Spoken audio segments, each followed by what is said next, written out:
Have you ever wondered why some people choose to not get married? We will tell you on the first episode of Happily Unmarried. Hi, my name is Danielle. And my name is Daniel. And you're listening to the Happily Unmarried podcast, a podcast about adulting and living your best life. This is episode 1, and for the next 30 minutes, we will talk about why we choose to start a family, share our life together, but not get married. To stay in touch with us, follow us on Twitter at Unmarried Media. And to get new episodes once they are released, subscribe to the Happily Unmarried podcast on iTunes and YouTube. So, we're not married. Correct. But I think for a lot of people, they have good reasons to get married. So before we explore why we choose to not get married, maybe we should explore first why people may get married. Fair. So I think for a lot of people, getting married is just a natural progression in their life. It's just like what everybody else is doing. And they just feel like, oh yeah, that's like just what you do. Like you graduate from college, you find a job, you fall in love. It's the game of life. Yeah. And you get married.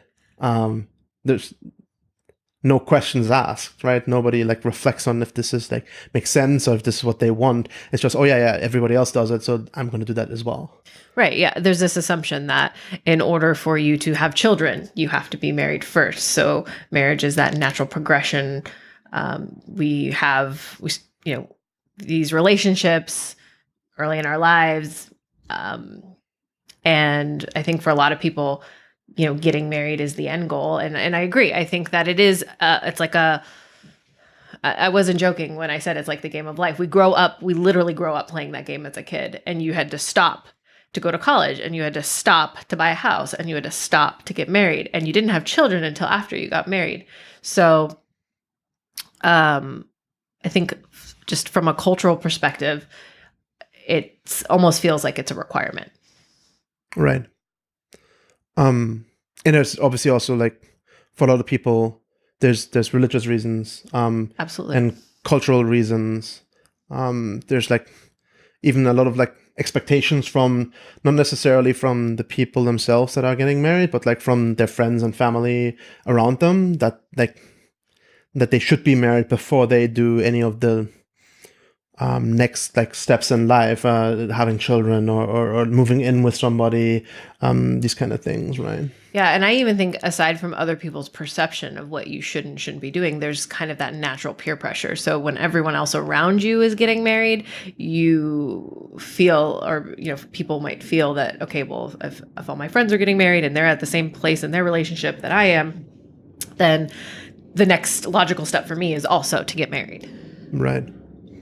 I also think that just from a kind of rom-com perspective, there's this like grand gesture of expression of love that comes with marriage. It's kind of like it's not real unless we express it to the world. And I think, again, we're kind of ingrained to think that like by standing in front of a bunch of people wherein you're expressing your love for somebody else, that makes it feel more real. Like it like makes the commitment even stronger. And the people around you, they kind of like take on the role of witnesses, right? And like quite literally, in fact, right? And so you can't like withdraw later without a bunch of people basically know, hey, wait, you made this promise. Shaming you. Yeah, basically. So like there's a bunch of people later that like, hey, you made this promise. You can't just like just step out of this again, right? Yeah. It's kind of like they're holding you accountable for what you said that you were going to do for the rest of your life. Yeah, absolutely. What about this perception, and I'll call it perception. We're going to talk later about a little bit more about like why we think it's a perception of that getting married kind of like creates this solid foundation on which you can build a relationship and build a family, and that kind of like gives you the structural grounds to build this upon. Yeah, I mean, I think that's kind of where this contract comes in, right? So, I mean, when you're doing business with somebody and you finalize a contract and both parties sign, then you've both agreed, okay, now we're ready to move forward and build upon this foundation that is the contract. So I think there's this idea that once you've signed that contract, you're laying the foundation to build your house of marriage. And that for a lot of people, in order to feel sense of security, they, that foundation is if they don't have that, that's a non-starter. They have to have that foundation if they're going to be able to move forward with a relationship. I think another, excuse me, another really important part is for a lot of people, at least, right? Getting married is this, I'll call it like a princess fantasy, like where like from very young age, like especially women, but I'm sure there are men out there as well that think about it similarly. Are imagining like what their wedding will be like, and they're planning it for like years and decades. Like a lot of girls are planning their wedding even before they found like the partner they want to get married to, right? I was a bride for Halloween in kindergarten. So yes, I can attest to this. There's this princess idea of marriage and having this party and having it be all about you and your Prince Charming, and you wear a beautiful dress and flowers, and absolutely not to even get like me started on like just the Pinterest culture around marriage and weddings, I should say, not marriage, but yeah. Like it's general like social media, kind of you want to have the best and like craziest wedding. Well, you're just comparing yourself against other people and their, what they're doing for their weddings, and having to keep up when all of a sudden it feels like it stops being about the two people that are getting married and more about making sure that you're like providing this amazing, beautiful, curated party for all your friends and family. Yeah. Yeah. It's like not the institution of marriage is what is important, but the actual wedding, like the actual party, the actual event, like those like 2 or 3 days, right, of stress and but also like kind of like amazing experiences, right? But like that's all that this is encompassing this like princess fantasy, right? Like so like after this is over, like this is like there's a check mark basically, right? I think last thing though is that legal sense of security, and maybe it's not even a sense of security. Getting married provides a legal framework where with built-in security. So you're automatically someone's beneficiary. You're automatically someone's power of attorney if they get sick, and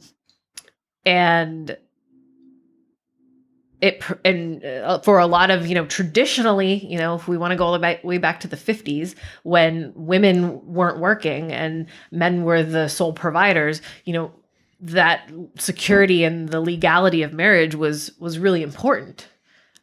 Because you couldn't create your own bank account. Yeah, we just learned that the other day. I think in the 70s, was it? A millionaire, if you were a female, you couldn't open up a line of credit at the bank without a man co-signing it in the 70s. Like, it's crazy. I know that we probably said we would talk about this a little bit later, but I do feel like I don't want it to sound like we're tearing down reasons for getting married. I mean, I think it's fair that we're talking about, what are logical reasons that people find themselves in situations and why they want to get married. But just to be clear, I mean, I'm not hating on marriage. If any of these reasons are important enough to you that you want to make that legal commitment and sign that contract, then I think that's absolutely fair. And I think it's every couple, whatever decision that they want to make is what's best for them. But I think the reason that we talk about this a lot is that, I don't know about you, but I've found, at least, and maybe it's because I am a woman, that I have to explain my reasons for not being married. When people automatically assume that you and I are married. And so when they find out that we're not, I get a lot of questions about why. And rarely do I ever question people on their choices to get married. And I don't know if people even really, I mean, obviously couples discuss marriage and whether or not they want to be married, but I don't know if they sit down and critically talk about their relationship and discuss the actual reasons why they choose to get married. I know I didn't. Right. No, I think, and I think this is like something that we generally tend to do a lot. And one of the main reasons why we decided to do this podcast, right, is like because we want to share with other people this process of discussing and critically analyzing important life decisions in a way that does not make them less important or less emotionally grounded, but still is kind of like you basically attribute the respect. You basically you put the time in that these choices like should be worth. We don't make the decisions that we make lightly. Right. Like I said earlier, about couples not necessarily thinking about the reasons why they are choosing to get married. And I said, I didn't. And that's because, when we talk about our initial thoughts on marriage, for myself, I've been married before. I got married at 26 years old after spending 6 years with my ex-husband. And if I, obviously hindsight is 2020, but if I were to look back now at the honest reasons why I chose to get married, they weren't good ones.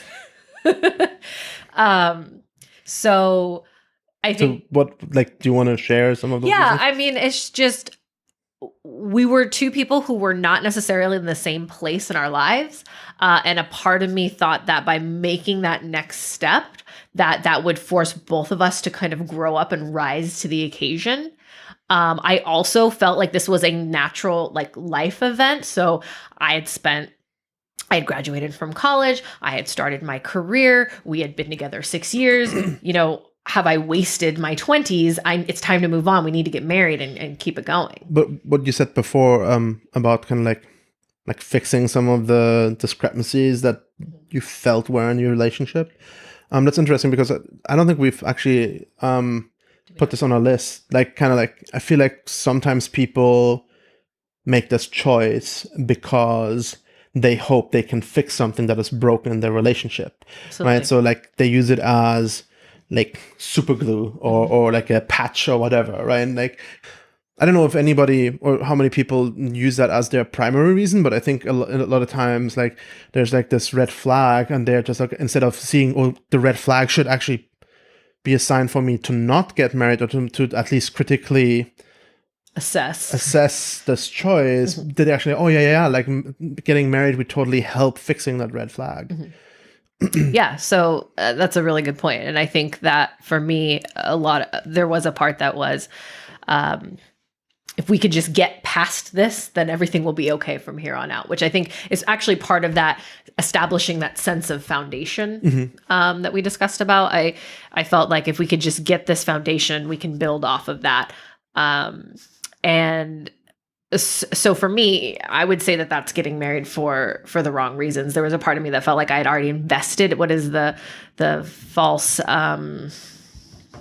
what is it called? The fallacy, sunken cost fallacy, where I'd already invested so much time in the relationship that I felt like if we didn't get married, I would have just been failing and I'd wasted so much time. So instead you're going to go and waste some more time. Yeah, let's waste another 4 years. But it's complicated. So I again, so that's like, that was a 10 or 11 year relationship, 4 of which were married.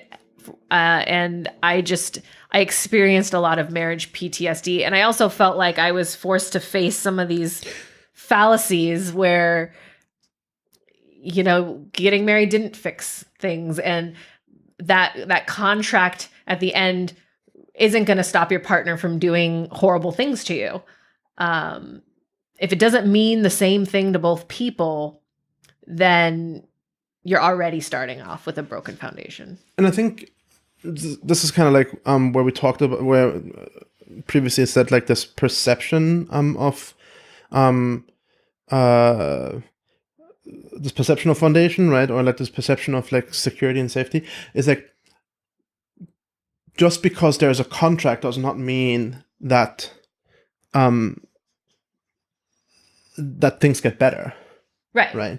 Or that anybody like, let's flip it on its head, right? Like, and look at it from the other side. It's like, you can have a good relationship, a loving and caring relationship with somebody that is healthy and not toxic, without a contract that says that you have to do so for the rest of your life. On the other hand, like, having a relationship that is not caring and loving and that is toxic, like having a piece of paper that says like you should love your partner for the rest of your life, won't actually make that happen in itself, right?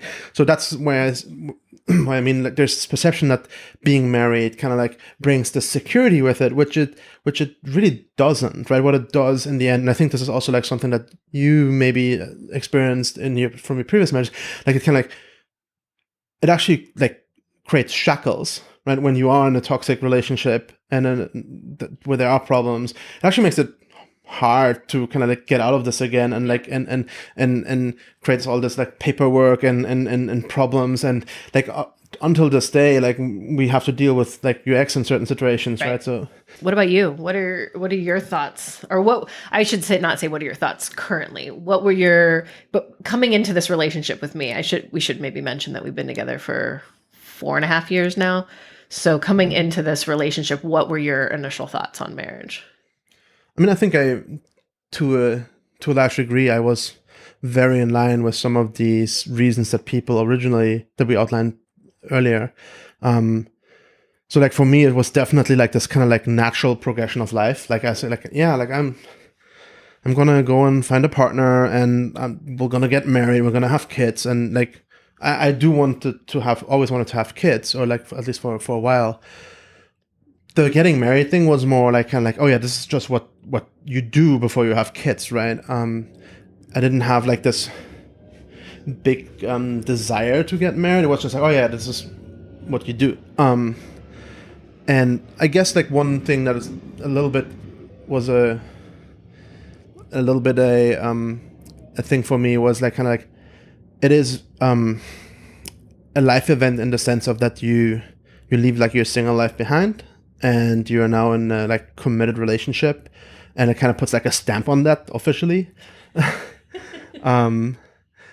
But in the end, the reality is, this is, as we discussed already, is like, it's basically purely symbolism, right? Like, so like, it's literally a stamp, right? That like, or signature or whatever. Like, there's no inherent value in it. And you can have all of these things: a committed relationship, leaving your single life behind, having children, building a family, a life together. Like, all of these things you can absolutely have without marriage. And so I think kind of like, this process, right? You were very skeptical from the very beginning about getting married again. Like, you called your marriage PTSD. But and like, I had this expectation originally, like, oh yeah, like, we'll totally get married, but that's like, I realized, like, why? Like, Let me ask you a question. Yeah. I was pretty upfront at the beginning where I said like I would happily have another child before, like, without getting married. When I said that, did that change things for you at all? I mean, so as I said, like, I definitely wanted and want children, or like, we have children. So, if you had said, oh, I don't want a child before we get married, I'm not going to marry you, that would have been a problem, yes. If you like our podcast, please leave us a like and subscribe. And don't forget to hit the bell icon to never miss an episode. So I think next we should kind of talk a little bit about, because this is what I think we talk about the most with people, is just kind of our decision making around how we kind of landed here. Why did, we didn't take this decision lightly. This is something that we've talked about numerous times, and we still talk about, and we check in with each other about it, often, because people change, right? And things that we want change. So it's important to check in and make sure that we're still on the same page. But a lot of people ask us, why and how we got to this conclusion. So I thought, let's talk a little bit about, what are the things that we considered when we weighed the pros and cons of marriage. Right. I mean, there's a very obvious one, right? For not getting married, it's like you'll save a lot of money on the wedding. It honestly baffles me a little bit how much money people spend on weddings. But like, power to them. Like, I don't want to judge them. Oh no, I absolutely wasted money on a wedding for sure. So like, I mean, yes, this is not very romantic. Like, not a very romantic reasons for not getting married. But I don't know if there are any romantic reasons for not getting married. Yeah, I mean, you could take that money and put it as a down payment on a house, or, well, not in the Bay Area, but other parts of the country. Go on a nice vacation, drop it in your 401k, or IRA. Yeah, you can do a lot with the money. And I think for us specifically as well, like at the time when we evaluated this option, right? It turned out that from a financial and tax perspective, like a lot of people are like, oh yeah, if you get married, you save a lot on taxes. Actually turned out that this would have not been the case for us. Correct. And so we would have basically had to pay a wedding every year. Yeah, I think we calculated that we would have lost. Well, that was with the current tax situation. Obviously, taxes have changed. Yeah. Maybe this isn't the situation now. Yeah. But when we first ran the numbers, I think we calculated that we would be losing like $10,000 a year by getting married. Yeah. So there would have been, we would have been like really committed to this decision. I don't think the only thing that we paid that much money on is the mortgage for our house. Yeah. And then the other thing, and I a lot of this came from me too, because obviously getting married, the paperwork, it's one piece of paper. You go, you sign, you're married. Getting divorced is a lot of paperwork. Not saying that, and obviously people don't like to go into their marriage thinking about what could happen if they get divorced. It's not fun to talk about. It's a difficult conversation. And by us not being married, we've been forced to have this conversation multiple times about what happens if things don't work out. Right. But and just yeah. to add to that, and I think yes, nobody wants to talk about what happens if the relationship does not work out, right? But like, reality is like what percentage of marriages go into divorce? Like 50% or something like that. Like probably close to that. Yeah. So like, reality is like, getting married means there's a decent chance you will divorce at some point, right? And like, while this is not very romantic, obviously, and that's not exactly what you want to focus on when you do get married, when you are in love, and you cannot and you can't imagine how that could ever happen to you. But reality is like, things happen, people change, life changes, things around you change, and so like, yes, you should consider that, right? Like, what happens if the relationship goes into breaks up? So I think for us, it was just, there was a paperwork problem. I changed my name last time, and I had to go through the whole process of getting my name changed to my married name. And then once we were divorced, I had to go through changing my name back, and I'm still finding my old name places, and it's been almost 5 years. So it's a lot of paperwork. And we chose that we just didn't want to deal with that paperwork. So those are some of the kind of initial reasons, I think, why we decided what we found for the pros of not being married would be. I think there are some more things that we can touch on a little bit later, but that kind of like are more philosophical, kind of like, they're not necessarily reasons to not get married, but they basically, they gave us a framework or a structure to think how we think about the concept or the institution of marriage, and basically opened our eyes towards like, hey, well, actually, we don't think we need to get married, right? There are some reasons, though, why you might want to get married. The concept of a family is legally built around the institution of marriage, right? So virtually anything that the government gives to a family, the government will give to a married couple, essentially, right? So if you're not married, then you will miss out on all these benefits or obligations. Right. Which is like interesting. I think one of the important reasons, other than like this, the reason of symbolism, why the why gay marriage is so important, right, for the gay community, because like they miss out on all these things as well. Right. Now on our end, we have chosen to miss out on them, but for many years they didn't have a choice, right? Yeah, I mean, it should be your choice, right? Yeah, definitely. And, the other thing that we've kind of run into a lot, and again, being married obviously makes this a lot easier, is being able to talk about and define your relationship to other people.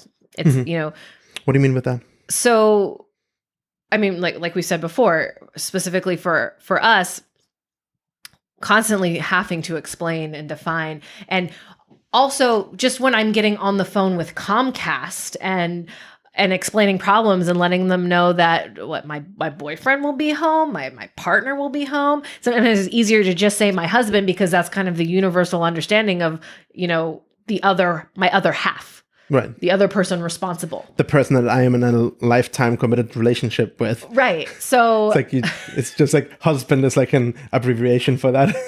Right.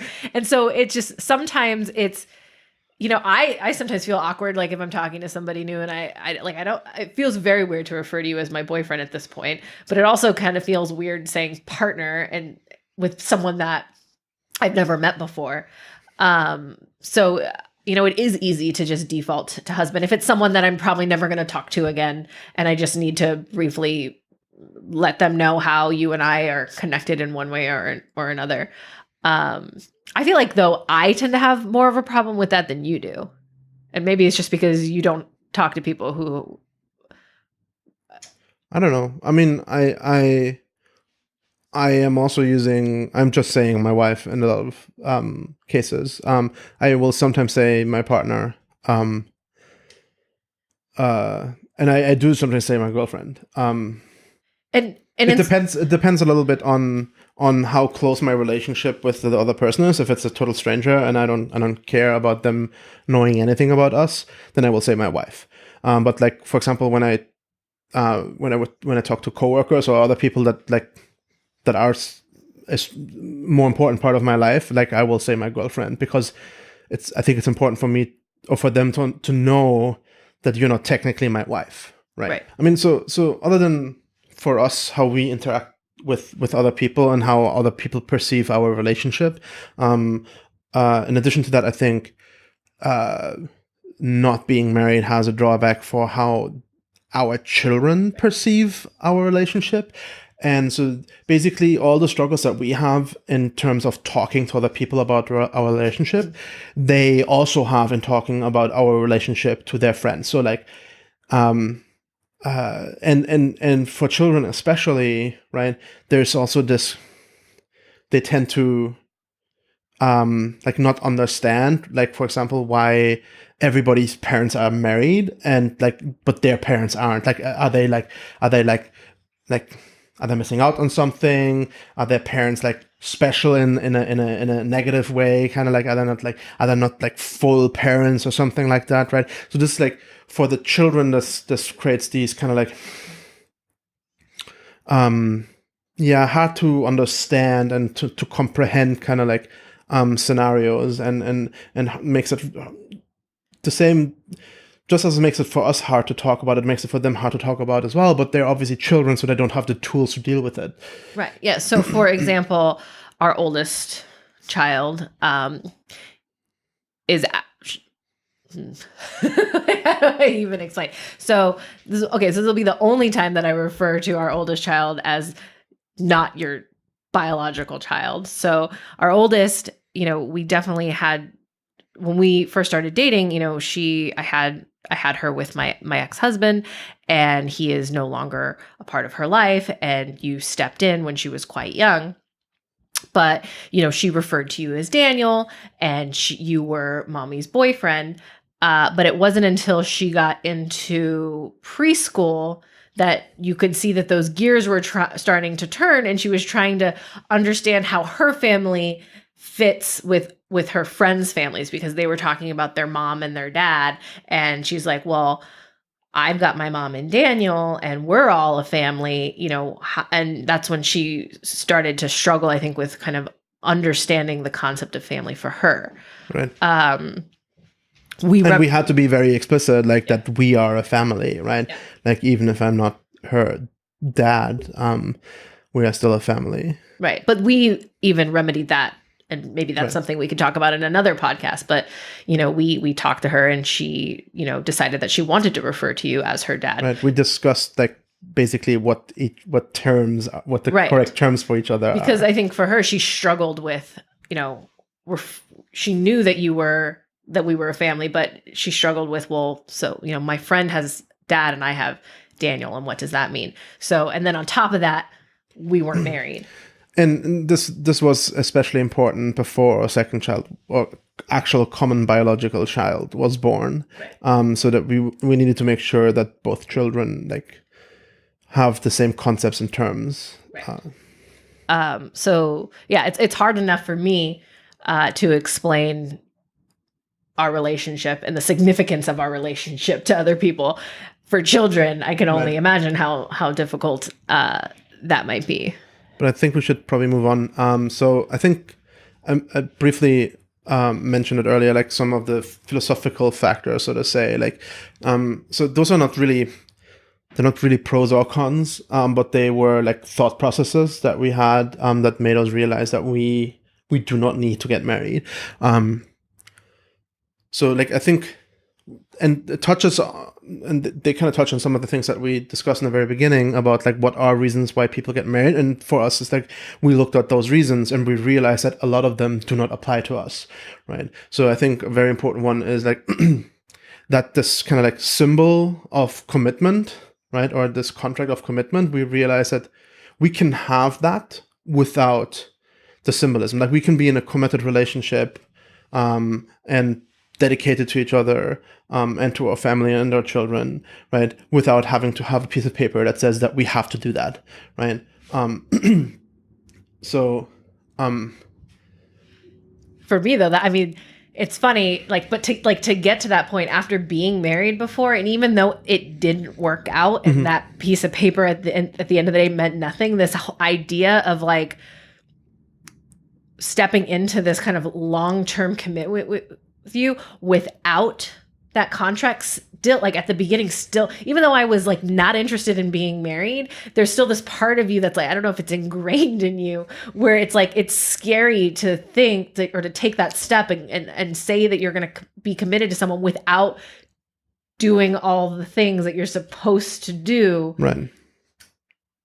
To say that you are committed to that person, right? So it's harder to do that step, in a lot of ways. It was hard for it was weird for me, because even though I didn't want to get married, there was still this part of me that felt like I didn't have that sense of security that piece of paper didn't actually end up providing me. Right. Before it was, I had to kind of work my way through those and reconcile those feelings to kind of and push myself and say, okay, this new relationship that I'm in is going to be based on trust. Yeah. And not based on a piece of paper. And not based on a piece of paper. Right. Yeah. Yeah, I think like for us, like realizing this, that we can be a relationship can be just as meaningful and fulfilled without getting married was in the end like in combination with all the reasons why, like against all the reasons for not getting married that we outlined before, like why we decided to in the end not do that step and remain unmarried. this decision meant for us also that like we do not get some of the benefits that married couples get, like for example, like the legal framework and whatnot. So we actually had to make sure that we have our bases covered, so to say, in regards to a bunch of things. So maybe we should talk about that a little bit. Yeah, I mean, I think if you consciously decide to not get married, then you are aware that by not getting married, you're giving up certain things. And so you need to put, like you had to do more work and, spend money to put things in place to make sure that if something happens, that we are treated as if we were married. Right. So for example, power of attorney. So, I mean, I think most people know that if you're married and something happens to your spouse, if they're injured, you say you're married, they let you in the door. If decisions have to be made and your partner can't make those decisions, then you are automatically that person who makes those decisions, again, solely because you're married. Yeah. So, one of the things that we did was, go to a lawyer and just do power of attorneys. So, I mean, if something were to happen, we'd have to bring the power of attorney with us to the hospital. But like, for example, when I went into labor, we made sure that we had the power of attorney with us in case something happened, to ensure that, our partners get to make these decisions. My parents live here, but your parents are in another country. So if something happens to you, and we didn't have this power of attorney, there wouldn't even be anybody else around. Yeah, they'd have to get in contact with your parents on the other side of the world. Right. So, that was one thing that we did. Another thing, is making sure that for all our accounts, well, first of all, we got a will in which we explicitly express where our assets. Thank you. Where our assets will go.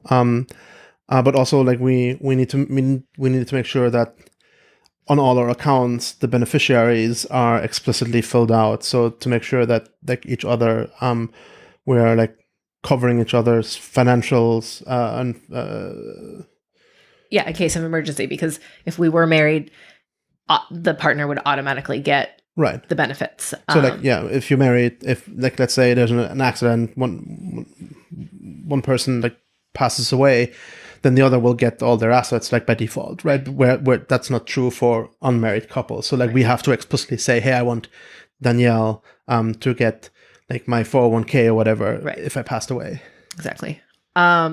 The other thing that we did is when we bought a house, we made sure that we went into the house as tenants in common so that we both own the house and it's not just one person's name on the deed. Again, just protecting. Again, here's another one of those conversations that we had to have about, okay, we're going into this, we're about to make a significant purchase, but we also need to think about what will happen if it doesn't work out. Right.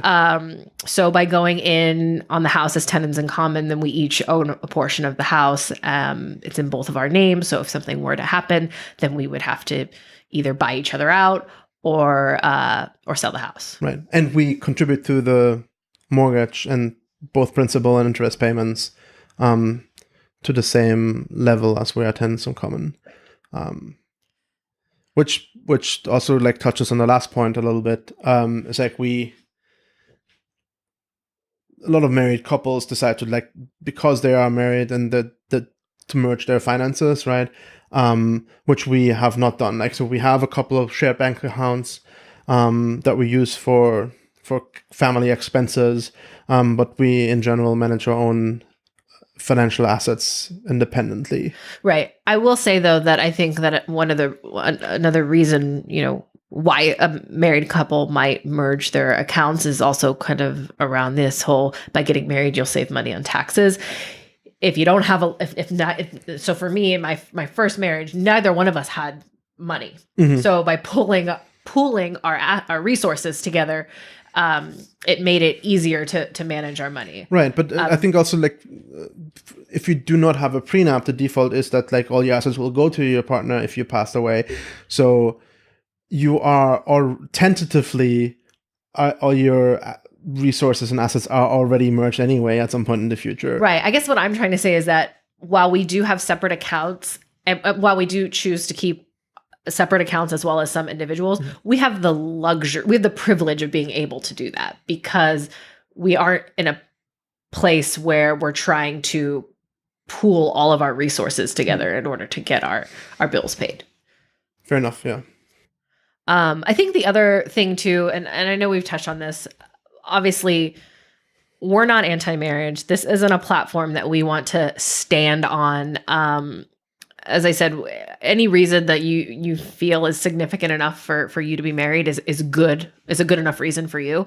And we are not saying that we'll never get married, right? So if something comes up, I was thinking of, for reasons to get married, like one of the most obvious ones that makes a ton of sense is to keep your partner in the country, right? We don't have to do that because you have a green card. Mm-hmm. But if you didn't, that would be a perfectly good reason for us to get married. Right. So if there ever came a time where being married made sense to help take us to the next level for something, I don't know, if like we decided to live in Europe for a while and in order for me to work, we'd have to be married. Like we're not completely discounting the idea. Right. It just doesn't make sense for us now. Right. And I think like that's part of the value that you get from like making choices based on like